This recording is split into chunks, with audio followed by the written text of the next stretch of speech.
Na Universidade de Évora, a habilitação profissional para a docência na educação pré-escolar pode ser obtida nos cursos de mestrado em educação pré-escolar ou em educação pré-escolar e professor do primeiro ciclo do ensino básico, como complemento da licenciatura em educação básica.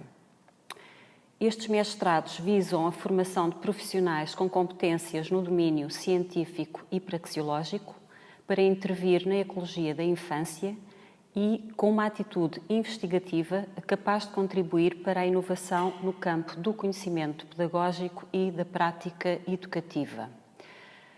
A prática de ensino supervisionada, também designada por estágio, realiza-se em 2 semestres com a duração de 15 semanas cada um.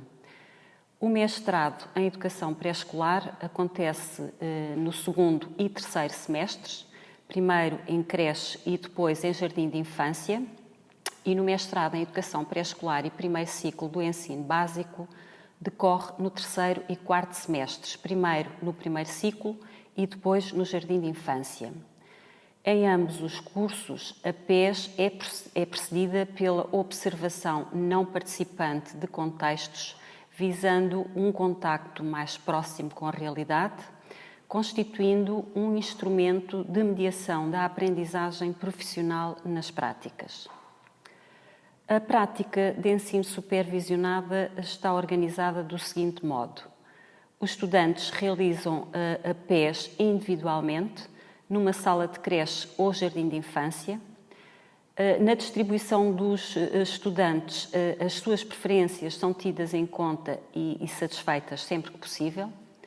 A primeira semana que antecede a prática de ensino supervisionada é destinada à organização e preparação do trabalho, a distribuição dos estudantes pelas instituições, a análise de documentos de apoio à PES, entre outros aspectos que são tidos em conta nessas primeiras semanas. A duração da prática de ensino supervisionada é de 14 semanas. Ao longo destas, os estudantes permanecem nas instituições 2 dias e 3 manhãs por semana. Têm 3 semanas para... As primeiras 3 semanas são para observação participante. Nestas semanas, os estudantes não planificam, recolhem elementos para a caracterização do contexto e do ambiente educativo e iniciam os registros num documento que é o seu caderno de formação e que irei falar mais à frente. As 11 semanas seguintes são para a planificação e intervenção plena. Cada orientadora supervisiona, em média, 3 a 7 estudantes. A prática de ensino supervisionada é mediada por diversos instrumentos, uns para apoio direto da prática e outros para a autorregulação e avaliação. Relativamente aos instrumentos de apoio à prática, estes incluem diversos tipos de planificações. Existe, por parte da equipa docente da Universidade, uma grande preocupação em garantir que estas sejam operacionais, significativas e úteis na organização do trabalho, pelo que, ao longo do tempo, têm vindo a ser revistas, adaptadas e melhoradas.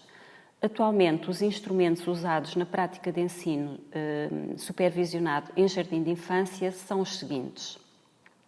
A planificação semanal cooperada, que inclui 7 tipos de registros, as propostas emergentes das crianças, as propostas do educador, o trabalho de acompanhamento individual ou de pequeno grupo, momentos de animação, as saídas previstas, visitas ou convidados previstos e, por último, os grandes sentidos da semana, ou seja, a intenção de todas as propostas apresentadas nesta planificação. A planificação semanal destina-se à organização diária e semanal dos tempos de atividades e rotinas, no fundo corresponde a um horário semanal, muito genérico. Um terceiro instrumento é a planificação das rotinas pedagógicas.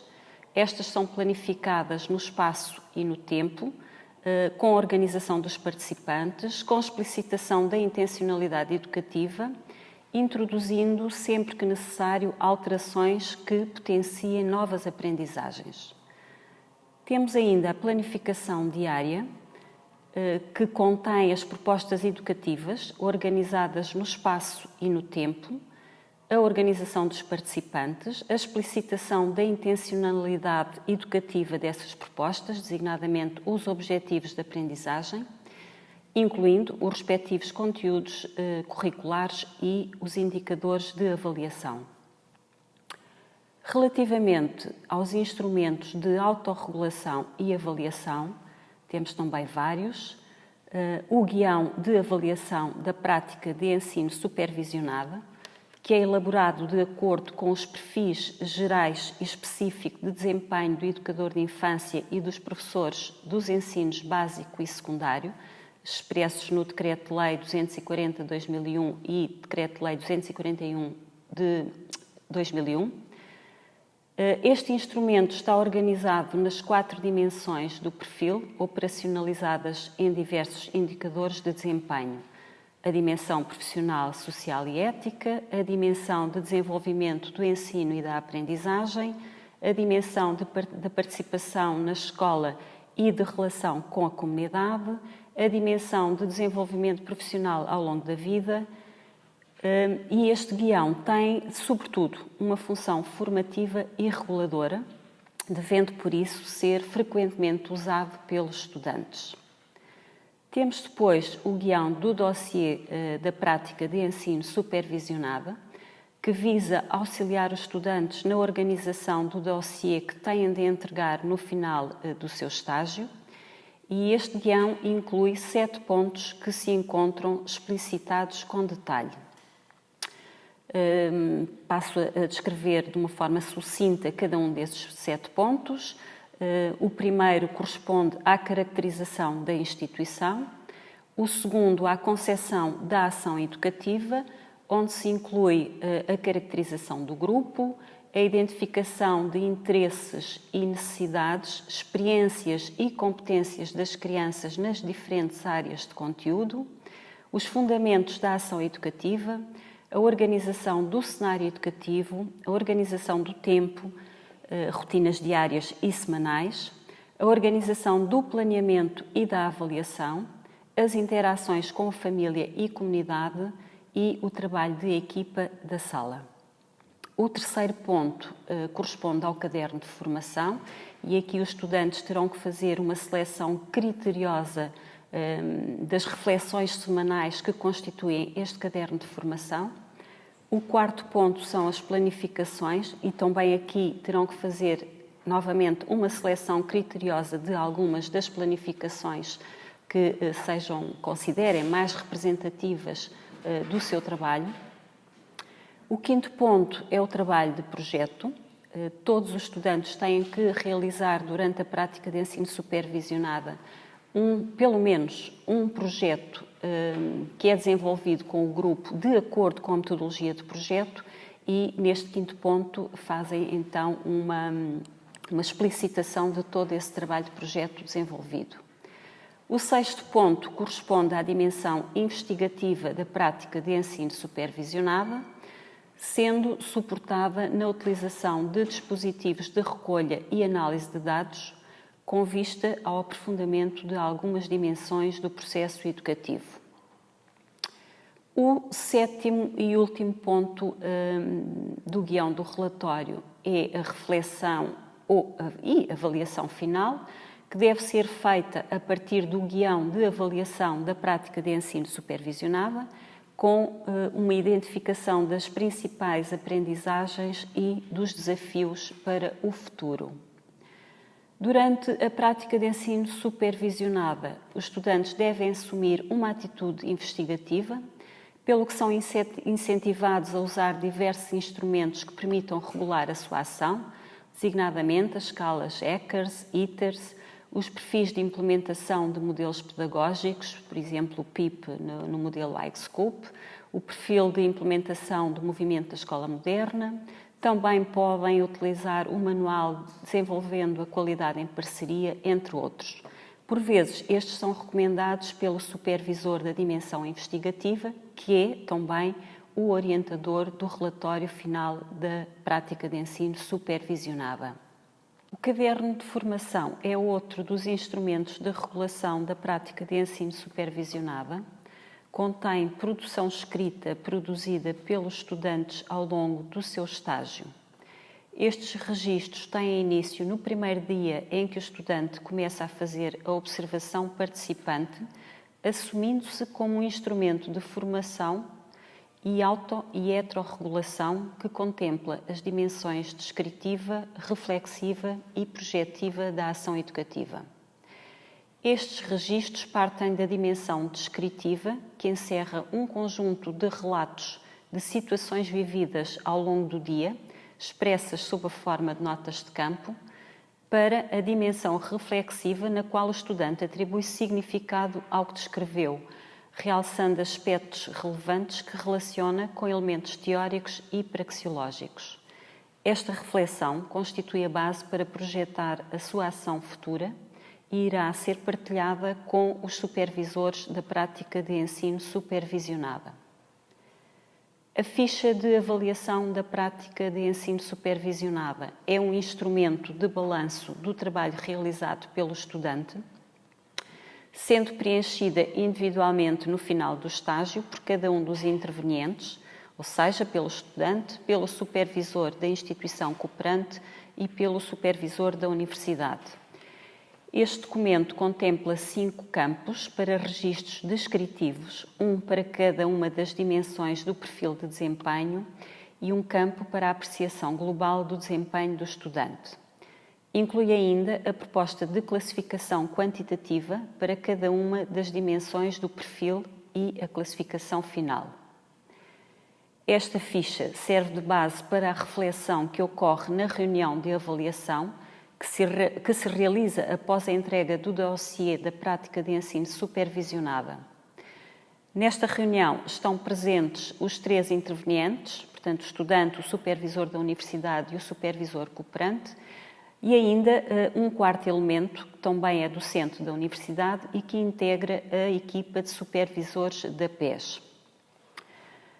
A presença deste 4º elemento constitui uma mais-valia para o processo de análise e de aferição da avaliação dos estudantes, que vai ocorrer após a realização de todas as reuniões de avaliação realizadas com os estudantes. No processo de supervisão convergem diferentes cenários de supervisão, para além da inspiração no cenário de supervisão clínica, a importância atribuída ao diálogo e à reflexão sobre a ação convocam também o cenário dialógico e reflexivo, mas também o ecológico, uma vez que a interação acontece entre o contexto da sala de jardim de infância ou de creche e o contexto da universidade, através da partilha dos diferentes olhares dos intervenientes no processo. A supervisão da prática de ensino supervisionada decorre sob a forma de B-Learning.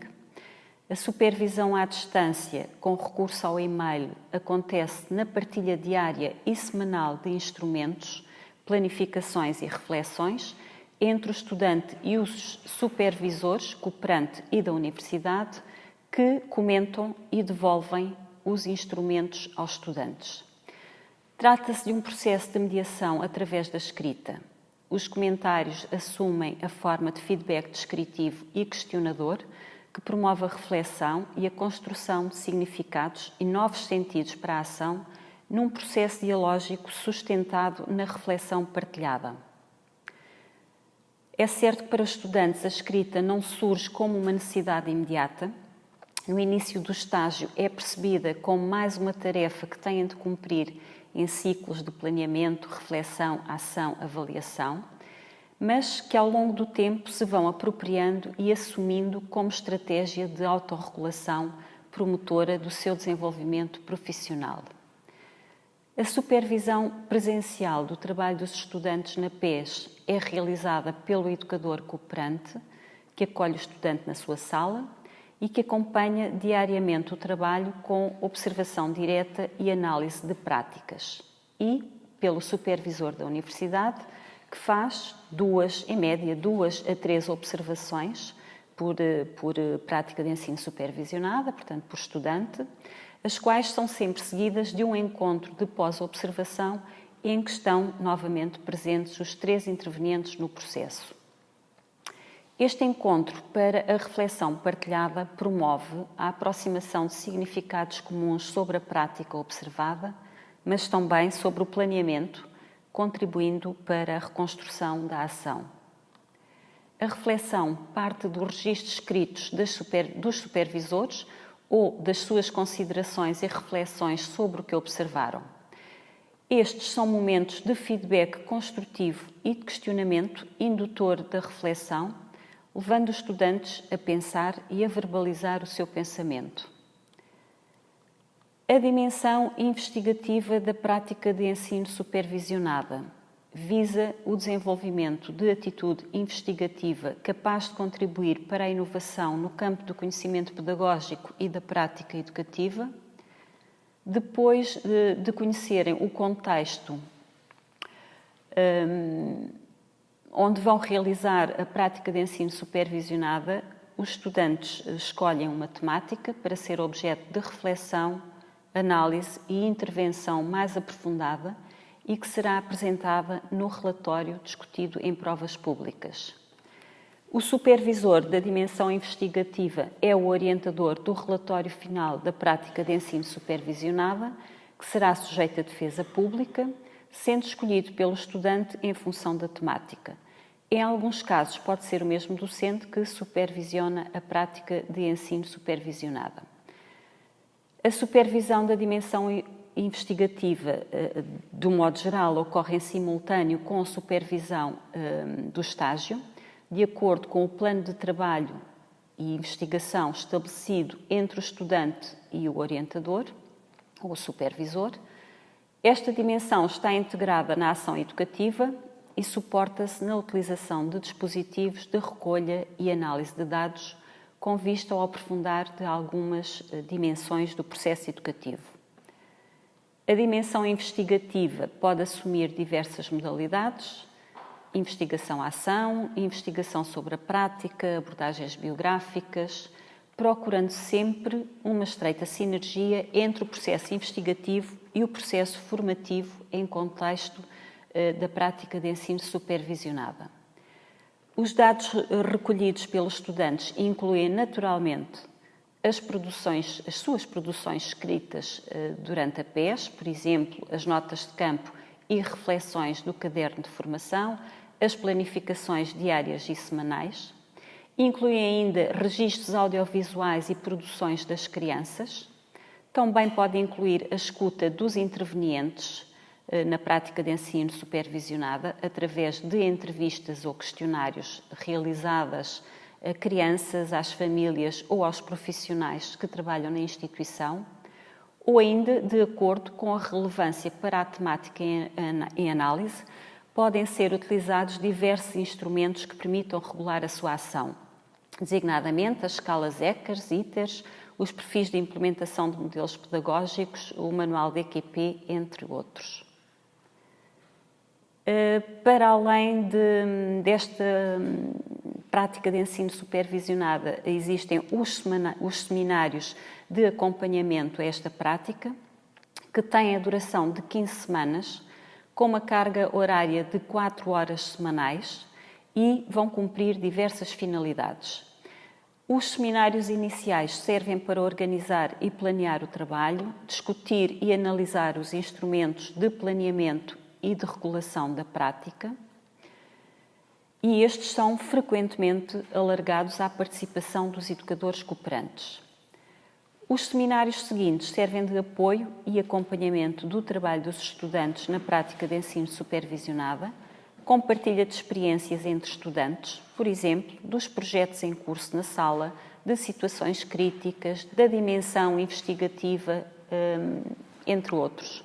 São ainda realizados seminários para balanços e reflexões sobre a prática, para aprofundamento de temáticas emergentes, recorrendo frequentemente a convidados profissionais da educação de infância, alguns dos quais para relatar práticas com exemplos de propostas de ação, que assumem grande relevância para os estudantes. Neste processo da prática de ensino supervisionada, os circuitos de comunicação assumem um papel de extrema importância.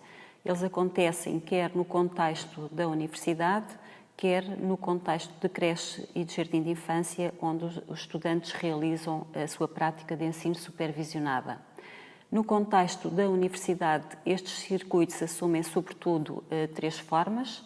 São as tutorias individual ou em pequenos grupos para apoio direto dos estudantes, são os seminários para análise de instrumentos, aprofundamento de temáticas, partilha de experiências entre estudantes, são ainda as reuniões de avaliação que acontecem no final do estágio entre o estudante, a educadora cooperante e as duas docentes da universidade. No contexto da prática de ensino supervisionada, os circuitos de comunicação são, sobretudo, a observação participante realizada quer pela educadora cooperante, quer pelo docente da universidade e o encontro pós-observação em que participam os três elementos, os três intervenientes do processo. Entre os dois contextos, a comunicação flui através do e-mail, com a partilha de documentos e de feedbacks construtivos.